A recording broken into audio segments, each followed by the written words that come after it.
Don't take ACCA if you're a science student. ACCA and science, not connected. Are these some terms that you keep listening and you're so worried? You're a science student and you're worried whether you can actually take ACCA and it's good for you. What do you think? Let's talk about this. I have so many science students who are studying ACCA. There are so many skills that I see in all of you that are very useful for ACCA. I'll give you some examples. Your strong grip on mathematical knowledge. You all know algebra and all this X and Y very well. And also problem solving. That's quite good because you study chemistry and physics a lot, right?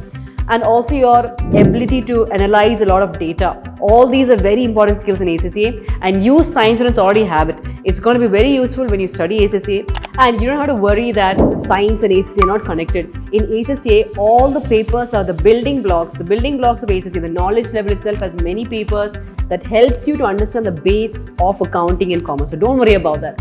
So science students, remember the skills you have, the analytical thinking, the good knowledge on maths, all these skills are there. There is a world of finance. Are you ready to combine both of this? Because there are huge opportunities waiting for you in that case. So don't worry about taking the giant leap and choosing ACCA.